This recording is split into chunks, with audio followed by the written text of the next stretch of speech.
Well, good evening, everybody. Welcome to the Thursday night edition of WrestleScope TV. And I apologize to my friends on Instagram.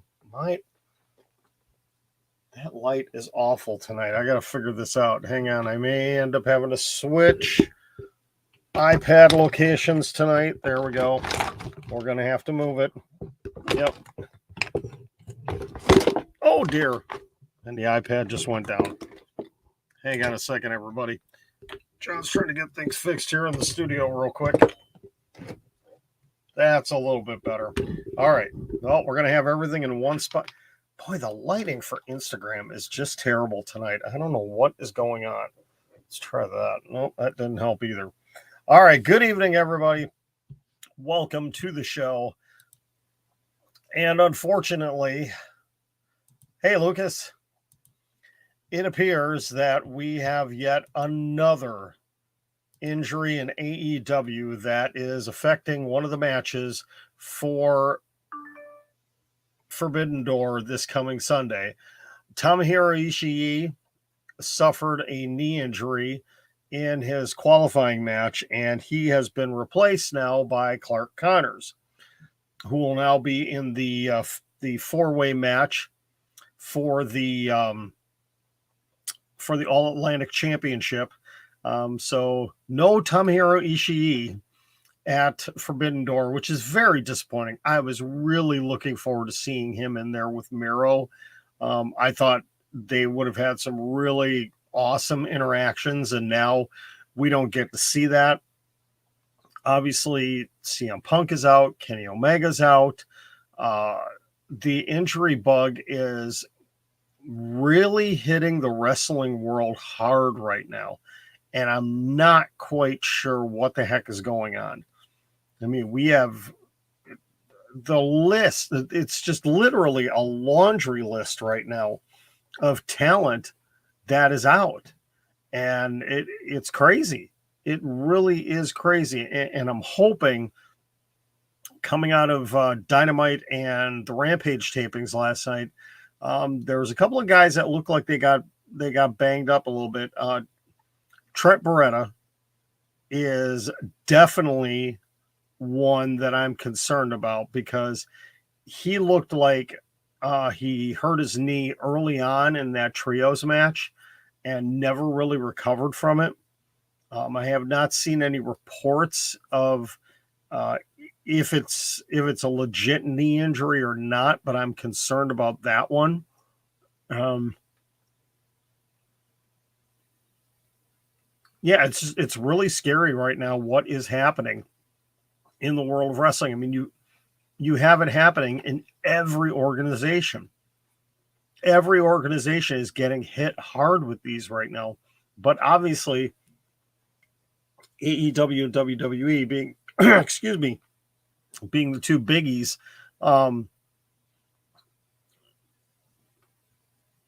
Sorry, I'm just looking through some of the comments right now. I heard about that. And it was actually an NXT team that won, wasn't it?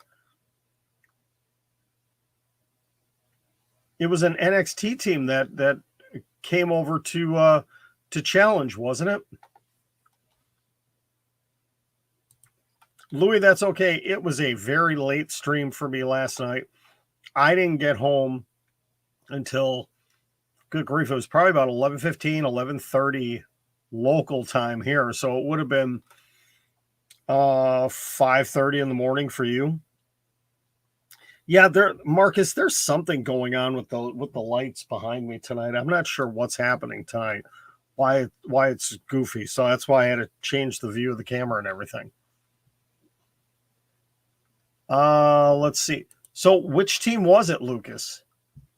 I saw the report and I forgot who it was. And I remember when I saw it pop up, like, holy cow, what are those guys doing over there? I was really shocked by that.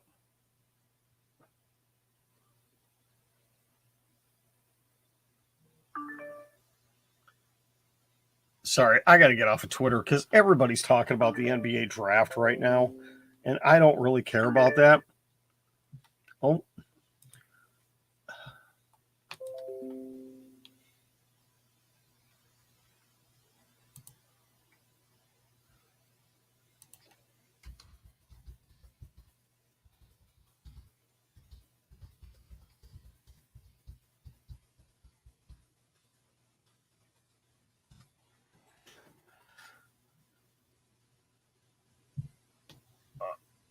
That's right. Yes. Jensen and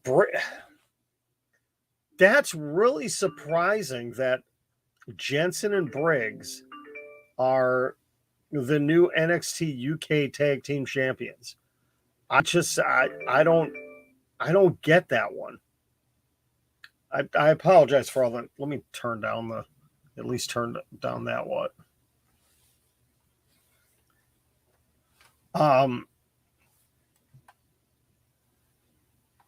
Okay, so back to Tomohiro Ishii. Let's see, we've got Malachi Black pinning Pac. That would be interesting. And then one vote for Pac.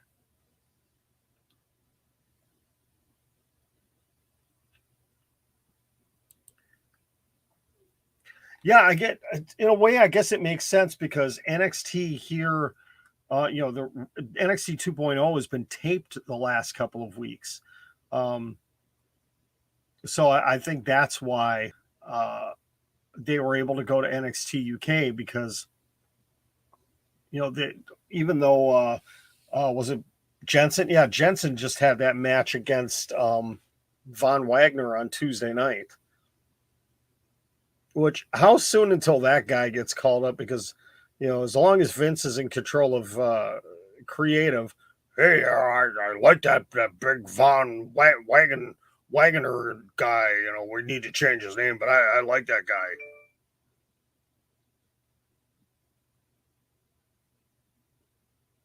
Okay, Marcus.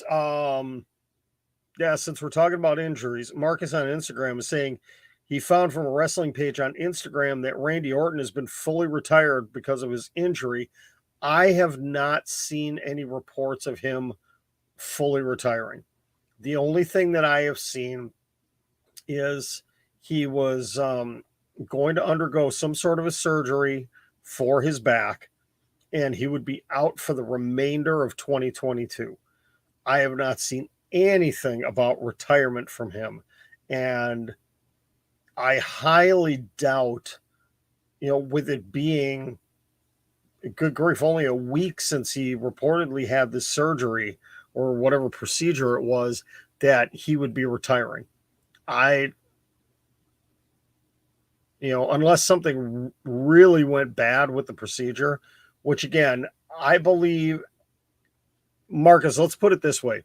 If you don't see it from Fightful Select, Dave Meltzer, Brian Alvarez, really, those are the three big ones. Really, if Sean Ross Sapp and Fightful Select do not post something about it, then it's not true. Okay? That's the best way to put it.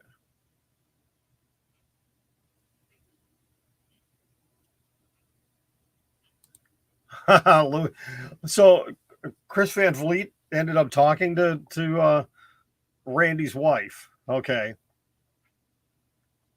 That's the thing.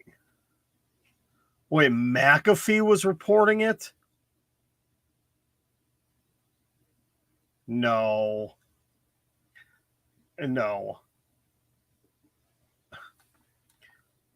Lucas, I'm already old, man. You can't make me feel much more older than I already am. Like I said, even if McAfee is saying it, yes, I know the Austin 316 promo 26 years ago today here in Milwaukee, Wisconsin. That's right. And what's funny, Brian, who is in here sometimes on Facebook, he swears him and I were at that show in Milwaukee. I don't remember being at that one, but then again, okay, Marcus is asking, do I trust Pat McAfee? I don't know. It's hard to say. I mean, he's not, yes, he's a commentator for WWE. Yes, he has his podcast.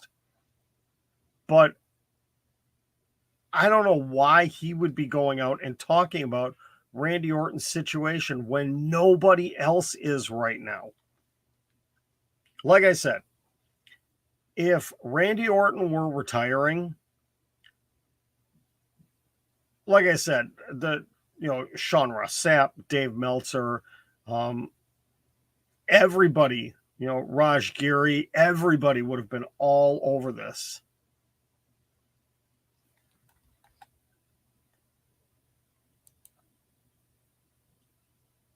And no, I have not watched GTS yet. I'm getting to it. I actually ended up watching Dynamite today at work because, again, I wanted to hear commentary. And I was going to tweet this out, and I didn't get a chance to yet. I want to give a shout to Adam Cole. I want to give a shout to Adam Cole because he did such an incredible job on commentary building up Silas Young and talking about how good of a wrestler he is and his background and everything else for people that did not know who Silas Young was. Adam Cole did an incredible job with that. I was so impressed with that.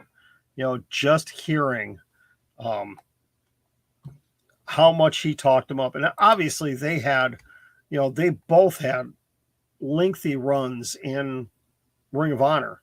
They were there together. Hangman Adam Page was there as well. So that was great to hear. Oh, excuse me.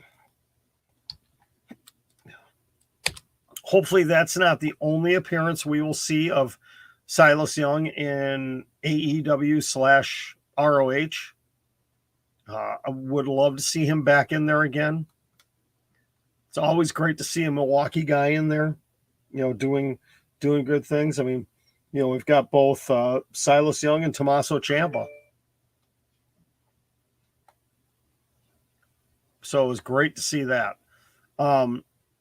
Okay, so before the question gets asked, yes, I am going to be doing Forbidden Door predictions. I'm probably going to do it tomorrow night. I was going to do it tonight, but then I just, I ended up getting home later than I wanted to. And I'm going to do it tomorrow night. Probably going to do it during that last half hour of SmackDown, my traditional Friday night time. Even though I was at Rampage, I still want to watch it on TV. May actually have Positive One down here in the studio with me to watch it with me. And, I will do, because there is a match that does get announced on Rampage. It's not a major match, but there is one more match announced during the Rampage broadcast for Sunday for Forbidden Door. Good grief, I don't even know. I'm trying to think just how many matches they've announced.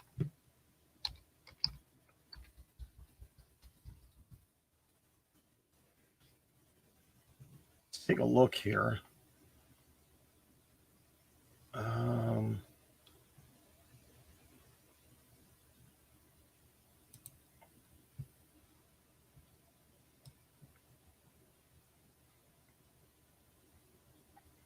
All right, so we got 1, 2, 3, 4, 5, 6, 7. No, this doesn't seem. Yeah, they're missing. The site I'm looking at is missing a couple of matches here.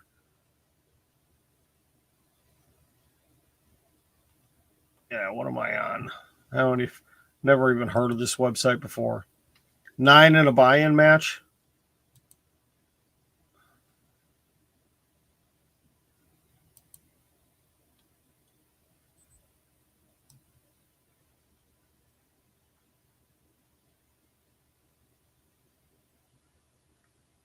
Yeah, it's funny. Every website I'm looking at has 7 matches and they don't have the buy-in match.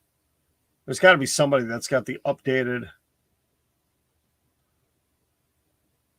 Yeah.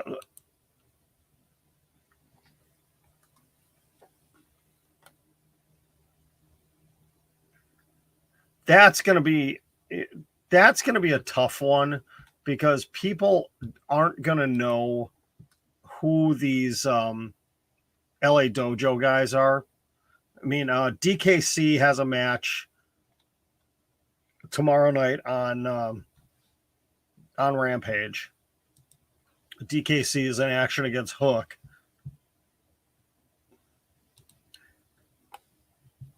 I'm not really a fan of his gimmick, though. He actually looks kind of, quite honestly, he looks kind of dumb.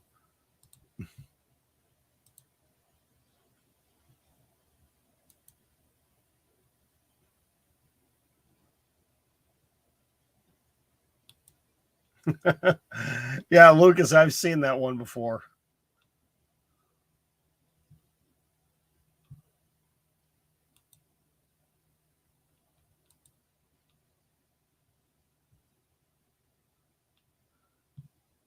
Yeah, I'm pretty sure it is 9. I want to get the full listing and get it right.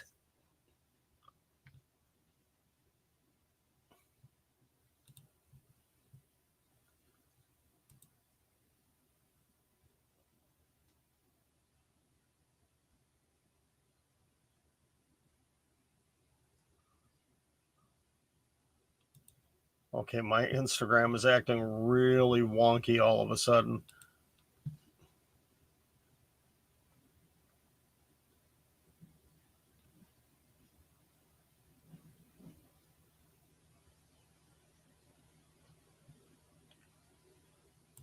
Yeah, it should be. It's probably $49.99 on Bleacher Report, which is how much most of the AEW pay-per-views are. Which is, it's a good thing they only have. Well, this year they're having 5.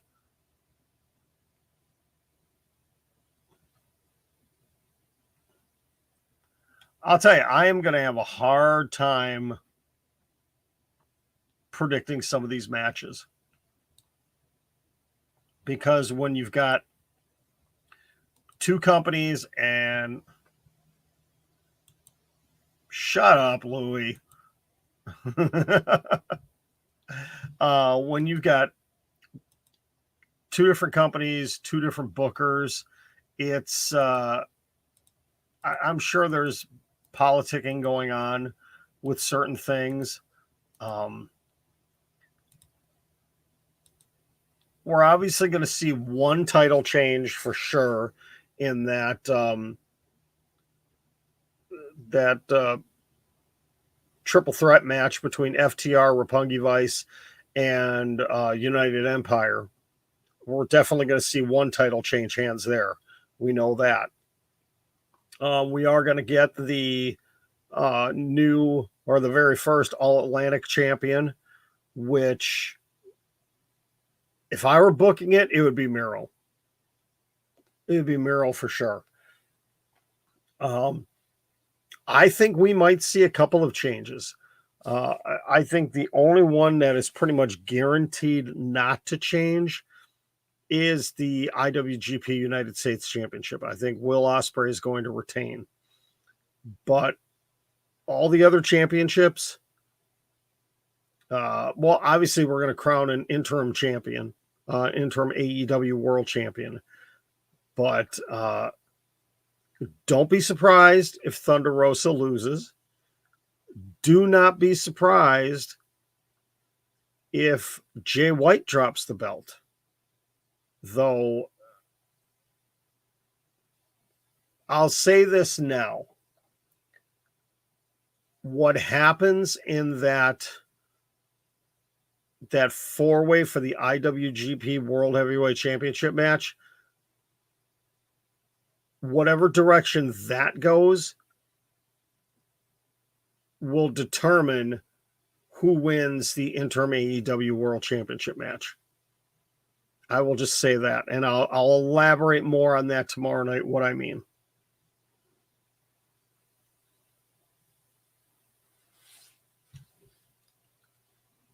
Yes, I have watched very little of New Japan Pro Wrestling.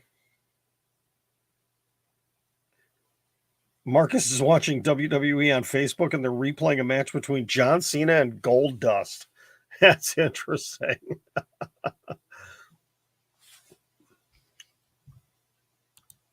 Whatever Kevin Kelly says, you believe. I hated Kevin Kelly when he was in WWE, but he does an incredible job for the English side of the English broadcast for New Japan Pro Wrestling. Oh, excuse me. Oh my goodness. Yeah, you can tell I'm still tired from yesterday. I'm not going to give away anything I think is going to happen. I mean, I already talked about they're going to keep the IWGP US belt on Will Ospreay because he's got that built-in feud with Juice Robinson, who still physically has the belt, but is no longer the champion because he was stripped of the title.